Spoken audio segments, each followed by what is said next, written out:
BPF आरो BJP हौवा हिन्जाव जाहैदों बेथ' बुहुत साननांगौनि गोनां खोथा बोरै हौवा हिन्जाव जानो हाखो ना हाबासो जाबावबाय जोंबो खबर मोनबा थांगौमोन UPPL दोलोनिफ्राय किन्तु BPF न'खरनिफ्राय बा सापर्टार्सफ्रा दिनैहाय फोरमायदों ना हाबा जानायाव जोंबो थांगौमोन मानो गावसोरल' रायलायनानै हाबाखौ जाखोमाखो होननानैहाय मोनसे अजद थिखोदों बिनिखायनो बिथांमोना एबार भट मोननांगौआ बुहुत थान जानानै दं आरो सिगाङाव मिडिया बिथांमोनखौ आं हामबाय होग्रोयो बा साबायखर बावग्रोयो दिनै जों आमटेका प्राइमारिनि सिङाव बे प्रेस मिटखौ लानाय जादों आंजों लोगोआव दं आंनिनो ब्लकनि मावथिगिरिफोर प्राइमारिनि दङ आरो गुबुन गुबुन बिबानाव थानायफोर आंजोंहाय लोगोसे दङ दा प्रेस मिटआ बुहुत गोनांथि जागोन आं खावलायो स्पेशेलि निस्मा समस्तिनि बा सिलि समस्तिनि रायजो राजा मानगोनां रायजो राजाफोरखौ मोजाङै खोनासंनान लानो थाखाय सिगाङावनो आं गासैखौबो UPPLनि जानानै फैगौ 9 तारिखआव गावबागावनो साखाफारा जानानैहाय गावनि बेसेन गोसा भटखौ हैनो थाखाय खावलायहरो गासैखौबो जाहाथे बे बेसेन गोसा भटखौ होनानै मोजां केन्डिडेटखौ सायख'नो थाखाय जोंनि UPPL दलनिफ्राय गासैखौबो सिलि समस्तियाव खावलायहरो दा जों किसुमान गोनांथार बाथ्राखौहाय प्रेस मिटनि थ्रुयैहाय फोरमायनो नागिरदों जितु बिथांमोननि जितु आखुफोरखौ नुनानै बे प्रेस मिटखौ लानाय जादों आरो मोनसे जोंनि निस्मा हालामावनो ओरैबायदि माने बुंजाथावा किन्तु बुंनो नागिरदों बै समनिफ्रायनो BPF दोलोआ बा मानगोनां बिथां जेम्स बसुमतारीनि आन्डाराव माने सापर्ट होनानै बिथाङा देरहाबोगासिनो दंमोन मोनसे मोननै इस्युखौ लानानै मोनसेयानो जादों बिथांनि दोलोनि सुबुंफ्रा बा खामानि मावग्राफ्रा बा वर्कार्सफ्रा बिथांमोना गामि गामि हाबनानै BJPनि एगेन्स्ट खोथा बुंनानै बिसोरो भटखौ आदाय खालामबाय थायोमोन आरो दा जों नुनो मोनबाय जोंनि निस्मा हालामावनो सासे केन्डिडेट बिजनीनि उरुप कुमार देआ फैनानै जेम्स सारनि साखाथियाव जिरायनानैहाय दे बिथाङा बुंलांबाय BPF आरो BJPआ हौवा हिन्जाव जाहैदों बेथ' बुहुत साननांगौनि गोनां खोथा बोरै हौवा हिन्जाव जानो हाखो ना हाबासो जाबावबाय जोंबो खबर मोनबा थांगौमोन UPPL दोलोनिफ्राय किन्तु BPF न'खरनिफ्राय बा सापर्टार्सफ्रा दिनैहाय फोरमायदों ना हाबा जानायाव जोंबो थांगौमोन मानो गावसोरल' रायलायनानै हाबाखौ जाखोमाखो होननानैहाय मोनसे अजद थिखोदों बिनिखायनो बिथांमोना एबार भट मोननांगौआ बुहुत थान जानानै दं आरो दा माइनरिटिनि गेजेरावबो बे बुस्थुआ जानानै दङ मानो होनोब्ला बै समाव बिसिनि प्रतिश्रुति बा प्रमिसफोर ग्यारेन्टिफोर होनायफ्राखौ जाफुंहोयिनि थाखाय बिथांमोना रागा जोंनानै दंखायोमोन आरो जों दाखालिसो बिथांमोनजों मोजाङै रायलायदों BPFनि मानसिफोरखा माने माइनरिटि मानसि दङ जोंनि गेजेरावबो बिसोरो मा फोरमायदों जोंनोहाय बै समनि ग्यारेन्टिफोरखौथ' होनो हाखायाखिसै नाथाय आरो बिसोरो हाबासो जाहैबावबाय होननानै बुहुत दुखु फोरमायदों आरो बिनि थाखायनो बे बाराव माइनरिटि भटनाखौ जों UPPL हिसाबै बुहुत गोबां मोननो थांगासिनो दङ दिनैनि माबायाव जेनेबा सार्भेयाव UPPL हिसाबै जों क्लियार माने देरहानायखौ नुहुरखाबाय मानो होनोब्ला पानेराम सारा बर्तमान EM बिथांनि समस्तियावनो UPPLआ बांसिन भट लानानै देरहानो थांगासिनो दं बिनि जाहोनखौ आं फोरमायहरनि BPFनि दोलोनि किसुमान फिसा फिसा कन्ट्राक्टर बा गोरलै गोरलै कन्ट्राक्टरफ्रा बुहुत माने पार्सेन्ट होनानै बिथांनो होनानै दङ दा बिथांनि ओरैबायदि जानानै दं बिसोरो माने पानेराम साराखौ जों फेजेननानै हरोब्ला बै पार्सेन्ट होनाय फैसाफोरखौ जों मोनफिनगोन ना मोनफिना होननानै गिनानै बिसोरो होनहरदों माने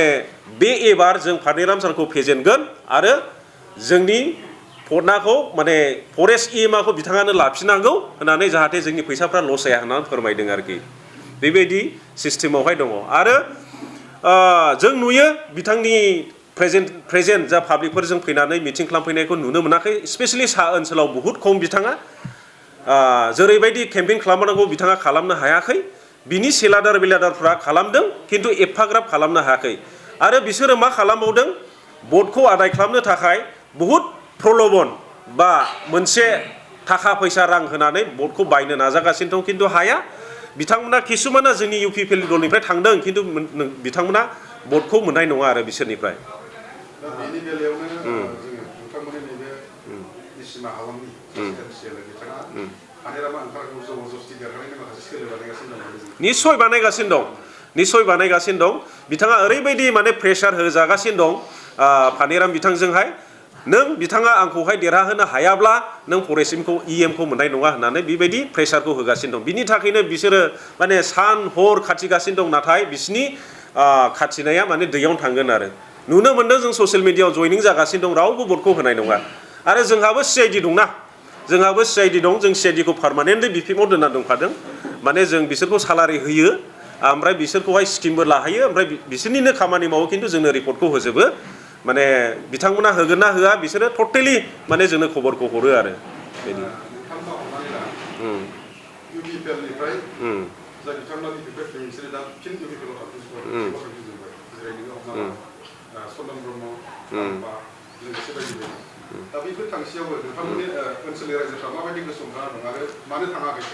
माने बिपिएफआव दा प्रेजेन्टलि लिडारगिरि जागासिनो दं लिडारगिरि जयनिं होननायखौहाय जनता जयनिं होनना बा साधारन पाब्लिकफ्रा रावबो जयनिं जायाखै नोंथांमोना नुनो हागौ दाखाल बि सावरायग्रा बिथाङा थांदों सोर साबसे थांफादों चन्दन ब्रह्म बिथां थांदों सोर थांफादों जेरैहाय मावथि ब्रह्म सासे थांदों सोर थांफादों अब्ला जों नुनो मोनदों बिसनिहा लिडारगिरिया बारा जाबाय आरो जिमानखिनि बिसोर प्रमिस होदोंमोन ना माने लिडारफोरनो थाखायल' प्रमिस होनाय बायदिखौ जों नुहुरनो मोनदों आरोखि दा रावबो जनताया थाङाखै आरोखि दा माने लिडारगिरि सिस्टेम पलिटिक्स जानानै दङ दायो आरो बिपिएफनि माखासे बिथांमोना बहुद दुखु फोरमायो मानो माने लिडारफ्रा फैनानै जोंनि जायगाखौ लाजोबो गोदो गोदायनिफ्राय खाथिबोनाय बिपिएफ सापर्टरफ्रा खिन्थु दुखु फोरमायनानै दं आरो जों ससियेल मिडियायावबो माखासे नुनो मोनखादों बे बुस्थुफोरखौहाय बिदि आरो आथिखालनि नैबे थासारिखौ लानानै उदालगुरियाव बबेबा क'क्राझाराव बिदिनो इउपिएफनि बिजाथिखौ गाग्लोबनाय बा इउपिएफनि माखासे मददफोरखौ माने गाग्लोबनाया माने आं बेखौ बुहुद माने गोरा रावजोंबो सोंखिनो माने होननो लुबैदों गोदोनि ना 17 बोसोर जिथु सलायदोंमोन बे सिस्टेमा माने बे बुस्थुआ सिगांनो दंखायोमोन दम होनाय बा सोरखौबा सुखि होनाय बा माने फोर्सलि भट होनाय बे सिस्टेमा दंखायोमोन आरो खिन्थु बे बुस्थुआ जेब्लानाखि इउपिपिएल सरकार बा मानगोनां प्रमद सरकार दैदेननाया स्टार्ट जायो अब्ला बे बुस्थुआ जोबनो थांबायमोन दा बे बुस्थुआ आरो फैफिननो नागिरगासिनो दं बिनिखायनो आं खावलायो ना बयबो रायजो राजाफोरखौ निस्मा बा होल बिटिआरनि मानगोनां रायजो राजाफोरखौ जाहाथे बेफोरखौ बे सिस्टेमाखौ जाहाथे दा होफैनो नाङा बा जों बादा होनानै दोननो हानाय बे गोहोमखौ जों 9 थारिखआवहाय माने रिजाल्टखौ होनो थांगासिनो 4 थारिख मे नै रिजाल्टखौ होनो थांगासिनो दं जाहाथे बे बुस्थुखौ जों सिस्टेमखौहाय बन्द खालामफिननो हायो आरो बिथांमोना बै समावहाय जेब्लानाखि जोंनि माने इउपिपिएल बा एनडिए सरकार बानायगासिनो दंमोन बा खुंगासिनो दंमोन बै समाव जोंनि इउपिपिएलखौहाय जाति फानग्रा बा जोंनि मानगोनां प्रमद बर'खौ जाति फानग्रा बुङोमोन दिनैनि दिनाव बिसोरो रोखा जानानै फैबाय गावसोरसो जाति फानग्रा मानो होनोब्ला मानगोनां एजुकेशन डिपार्टमेन्टनि इएम सासे माने दा एमएलए केन्डिडेटबो बिथाङा रुबिराम नार्जारिया गावनि माने गावनि खुगाजोंनो बुंदों बा बाथ्राफोरजोंनो बुंदों दे माने बर' हारिया बिजेपियावहाय सापर्ट खालामोब्ला बिजेपिखौ सापर्ट खालामोब्ला बे मानसि बा बे सुबुंफ्रा माने बर'नि थै गैया होनना बुंदों दिनै जों बिसोरखौ नुनो मोनदों सोरनाव थै दं सोरनाव थै गैया दिनै बिपिएफ दोलोआनो दिनैहाय थै गैयि जाबाय नामा बेखौसो जों सोंनो सानदों दिनैहाय बिथांमोना 4 सिट फानबाय बिजेपिनोहाय जोंहाथ' फानाखै जों जेरै जोंनि रिजनेल पार्टी हिसाबै जोंनि पार्टीखौ स्ट्रं खालामगासिनो दं बिथांमोना खालामनो हायाखै 28टा देरहानायनि उनाव मानि थाखाय बिसोरो बिजेपिजोंहाय माने थांनांगौ जाना फैदों बहाय मोनसे अर्थ दं बिनिखायनो रायजो राजाफोरा बुजिनांगोन सोर जाति फानग्रा सोर माने जातिखौ फाननो नागिरदों जाति फाननि नै बेफोरखौ बुजिनांगोन आरो दिनैनि दिनाव 500 राङा जों रायजो राजाफोरनि थाखाय बयनिख्रुइबो देरसिन जानानै फैदों 500 रां ना 500 राङा भटगिरि जानानै फैबाय गोग्गो दैदेनगिरि सायख'वालासे 500 रां लानानै सासे बिजाथिनो भट होनाय जों बे दानि ट्रेन्डिंखौ जों नुबाय थादों दा जयनिं जानाय बे 500 रांनि खोथाया बा बे बुस्थुआ दाबो जोंनि निस्मा हालामाव सोलिगासिनो दं बिथांमोना 500 रां होनानै माने बाहायगासिनो आरो इउपिपिएल दोलोनि माबाखौहाय जेनेबा खोनादों आङो 500 थाखा कमिसन 500 थाखायाव बै बायजाग्रानो 200 हरो गावसो 300 लायो आरो दा बे सिस्टेमाव बिसोरो मानसिफोरखौ बा जोंनि इउपिपिएल दोलोनि सापर्टारफोरखौहाय खावलायगासिनो दं आरो सिगि सग' खालामालायबो माखासेखौहाय माने भट होनो थाखाय माने थिनगासिनो आरो खिन्थु बेजों बिसोर साक्सेस जाया आरो आं खावलायो निस्मा हालामनि बा सिलि समस्तिनि जोंनि माने इउपिपिएल सापर्टारफोरखौहाय गावनि बेसेन गोसा भटखौ जाहाथे 500नि थाखाय दाफानथों ना जाहाथे मोजां सरकार दानो थाखाय नोंथांमोननि आखाइया जाहाथे ट्रेक्टर सहैयाव गोलायो आरो बेखौ बुङो। गोबां जोङो ओनसोलफोराव नुनो मोनो दानजानाय बा स्किम दानजानाय दा नोंथांमोननि ओनसोलावहाय बे निसिमा ओनसोलाव माबायदि सोलिदों? अरुणोदय दानजानाया आरो स्किम दानजानायाथ' जोंनि हालामावनो सोलिगासिनो दं बा निसिमा हालामावनो आरो जों दाखालिबो उथाफन खालामदों बिनि सायाव अरुणोदय दानजाग्राफ्राथ' होखाया क्लियारखा आरो अरुणोदय दानजायै जायफोरा बिपिएफनि न'खराव दं बिसोरबो खिन्थु भटखौ होनाय नङा। मानि थाखाय होनाय नङा होनोबा जाय बिपिएफनि न'खरफोर ना बिसोरबो दुखु फोरमायदों दिनैनि दिनाव। मानो होनोब्ला बे अरुणोदय दानजाग्रा न'खरफ्राबो आटलिस्ट मोनसे रिलेसन दंलायो सोरबा सासेनि बिहाव बा बिबै बा बिब' बा बिमायंफ्रासो दानजानाय जादों आरोखि। बेखौ नायनानै बैसिनि बिपिएफ सापर्टारफ्राबो बिसिनि दुखुखौ नुनानै खिन्थु भटखौ होनाय नङा। बे गोहोम गोलायगोन आरोखि। आरो स्किमनि बेलायावबो जों बै समाव बुंदोंमोन ना दाननो नाङा होननानै आरो जोंनो रिकुवेस्ट खालामदोंमोन दाननो नाङा। नांगौथे बिसोरो गावसिनि कन्ट्राक्टरखौ लानानै खामानिखौ मावोमोन प्रफिटखौ जाथोंमोन खिन्थु एरियानि डेभेलपमेन्ट फैनायखौहाय दाननो नाङामोन आरो। बेखौ जों माने बुहुत दुखु फोरमायो इउपिपिएल दला जोंनि निसिमा हालामनिफ्राय जाहाथे बेफोरो जानो मोनामोन खिन्थु बिसोरो बानायबाय आरो बुंगासिनो दं बिथांमोना बै दालां दा जिथु जानो थांगासिनो दं उगुरि आरो आमगुरि ना बे दलाङा जाहैबाय जोंनि सरकार मानगोनां माने जोंनि एमपि जयन्त सारसो लाबोनाय बे दलाङा जोंनि सरकारावनो गासैबो सिस्टेम जाजोबखानाय। मानो होनोब्ला कनसेप्ट नट बानायनो थाखाय मोनसे कनस्ट्राक्टिंनि थाखाय एसे टाइम नांगौ खिन्थु बिसोरो मा होनगासिनो दं माने हाग्रामा सारसो लाबोनाय माबा माबि उल्था पुल्था बुंगासिनो दं आरोखि। खिन्थु बे नङा जोंनि इउपिपिएल सरकार लाबोनाय बे दलाङा बेखौ जों क्लियार बुंनो हायो। आरो नोंथांमोना प्रुफ नांगौब्ला आंनिफ्राय लांफैखौहाय अफिसियेलि आं बेखौ हरनो हायो सोरनि समाव जादोंमोन सोर साइन होदोंमोन सोर लाबोदोंमोन सेन्ट्रेलनिफ्राय बेखौ आंनाव रोखा रोखा दं। बिथांमोना बिसिनि बुंनायजों गोजावफानो नाङा आरो बे इउपिपिएल सरकाराव जानाय। इउपिपिएल दोलोआ साथाम एमपि थासेयाव बिथांमोना नोंथांनि दोलोखौ जोबस्रांनायनि लामायाव फैबाय होननानै बुंबाय थायो। आं बे माने क्लियारानो मोना बिसोरनि थाखाय माने बिसोरो मा बुङो माने नुखायोना बैसोर मास्टार गेरेन्टि मास्टारफोर बुंदों आं दाखालिबो बुंखादों बिसोरखौ गेरेन्टि मास्टार होननानै गेरेन्टिल' होयो जाफुङा आरो बुंबावदों माने इउपिपिएलआ जोबसिगोन बे जिबनावबो नङा बियो आं दाखालिबो होनखादों बेखौहाय इउपिपिएलआ जोबनो थाङा इउपिपिएलनि आयुआ 6 बोसोर दं बिसिनिया सारि बोसोर अब्ला माबे पार्टिया जोबनो थांगासिनो दं बिसोरना कुइसना दा इउपिपिएल जोबगोन ना बिपिएफआ जोबनानै थांग्रोगोन फार्स्टआव बे आरो बिथांमोना 125 आमेन्डमेन्टखौ लानानै बारा गुरुत्व गैयि खोथाफोरखौ जों बिसिनि लिडारगिरिफोरखौ नुनो मोन्दों। 125 आमेन्डमेन्टआ मानि थाखाय बिसोरो मोजांबो फराया आं बुंनो हाया बिसोरखौहाय माने मोजां फरायनानै आनसारफोरखौ मोजां होनांगौ। 125 आमेन्डमेन्टआ जाहैबाय अनलि डाइरेक्ट फान्डिं नङा बेजोंबो किसुमान रुल्स एन्ड रेगुलेसन कनस्टिटिउन्सिसफोरखौहाय बारायनो हानाय गोहोफ्रा माने बे एमेन्डमेन्टआव लिरनाय दङ। स्पेसियेलि बेखौ काट खालामदो नामा दानगोन ना औ 125 आमेन्डमेन्टनि सायाव बिथांमोना बुहुत अजद बायदि स्टाइलाव जों नुनो मोन्दों आरो बुंनो थाङोब्ला ने बिथांमोना माने निराशा बायदि जायो 125 आमेन्डमेन्टनि खोथा बुंबा मानो होनोब्ला 125 आमेन्डमेन्टआ फैयोब्लादि मा जानो थांगोन बिटिसिआ ग्रेटार बिटिसिखौ बा ग्रेटार बिटिआरखौ बिसोरो लुबैया नामासो साननानै दं आरो आं जोंनिफ्राय बेबायदि फोरमायो आरो मानो होनोब्ला डाइरेक्ट फान्डिंनि अनगायैबो बुहुत रुल्स एन्ड रेगुलेसन ना आयेन कानुनखौहाय गावनो गाव बानायनो हानायनि क्षमता मोन्थायखौ पुरा क्लियार लिरनाय दं। बिथांमोना फोथायाबा मोजाङै फराय व्हाट इज द अबजेक्टिभ्स अफ 125 आमेन्डमेन्ट बेखौ नायनो हागोन आरो। खुलुमबाय मिडिया नोंथांमोननिसिम दिनैनि बे ससियेल मिडिया प्रेस मिटखौ सामलायनाय मानिजाथाव जोंनि निसिमा ब्लक इउपिपिएलनि लाइमोन गावखौनि आफादगिरि आरो बिथांनि मावथिफारिया आरो जोंनि आमथिखा प्राइमारिनि मावथिफारिया बिथांमोन दा आङो जोंनि आमथिखा प्राइमारिनि सिङाव थानाय माखासे बिपिएफ हान्जानि जि आखुथाय आं बिनि सोमोन्दै बुंनो नागिरदों। दा बिसोरो माने गामि सिं सिं हाबनानै एकदम सिगि सग' खालामनाय बिदिनो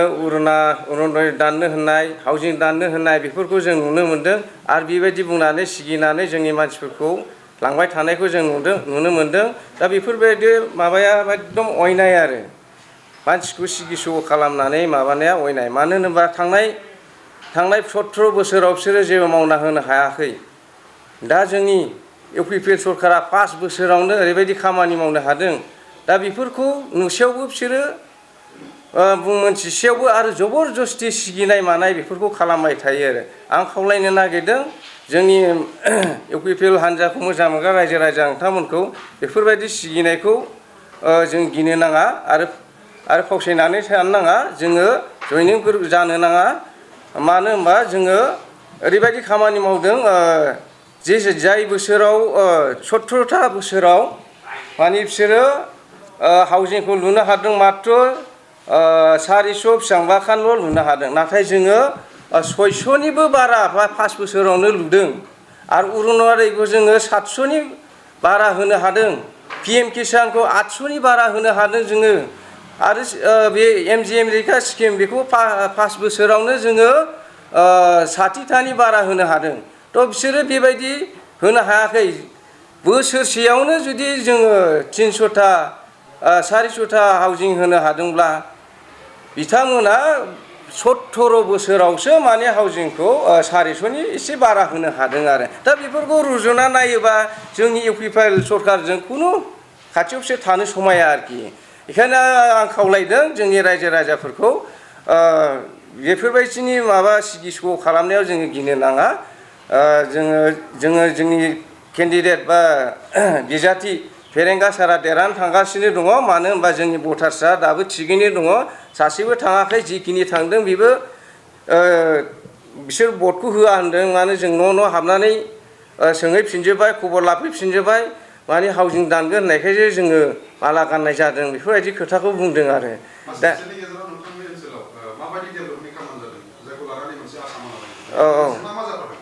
दा बे आसाम मालाजों लोगोसे जोंनाव नै जोंनि आमथिखायाव दा जोंनाव बे सुजित नार्जारि कमिउनिटि हल जाबाय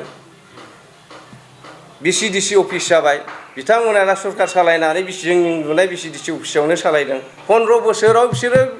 BCDC अफिसानो गैया बहाबा बाजाराव माबा कमिउनिटि हलाव अबहायबा माबा पार्टि अफिसाव बेबायदि सालायलाबायोमोन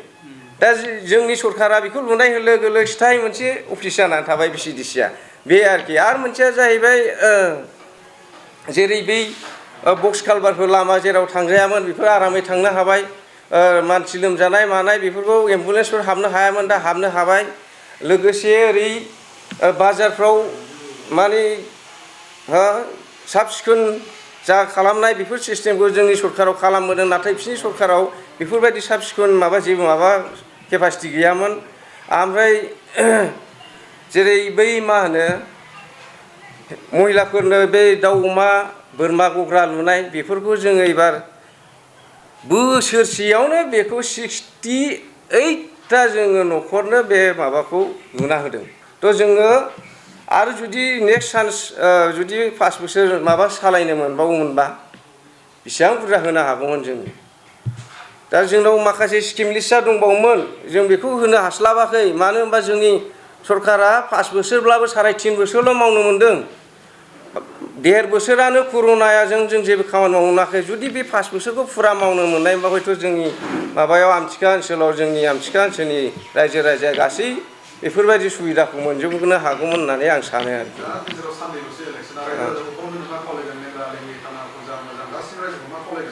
दा जोंनि बे आमथिखा ओनसोलनि आमथिखा ओनसोलजों लोगोसे गासै जोंनि सिडली समस्ति आरो गासै बिटिआरनि रायजो राजाखौ आं खावलायनो सानदों दा लेंग्रा लेंग्रिफोरनि थाखायबो माखासे भट होनायनि थाखाय जोङो सरकारनिफ्रायबो माखासे फेसिलिटि दङ आरो लोगोसे जायफ्रा बैसोआव मिलाया 80 बोसोरनि गाहाय बेखौ सरकारा बेखौ दायथ' लाया दा बेखौ जोङो पार्टि हिसाबै जोंना इउपिपिएल पार्टि हिसाबै जोङो बेखौ माखासे बेनि थाखाय फेसिलिटि दङ आरोखि बिसोरखौ लाबोनानै भट होफैनायनि थाखाय केपासिटि दंखायो दा आं रायजो राजाखौ खावलायदों जोंनि प्राइमारिनि वार्कारफोरखौ जगाजग खालामनानै जायफोरनि न'खराव लोमजानायफोर दङब्ला बिसोरो बेखौ जगाजग खालामनानै भटखौ थुफैनो हागोन आरो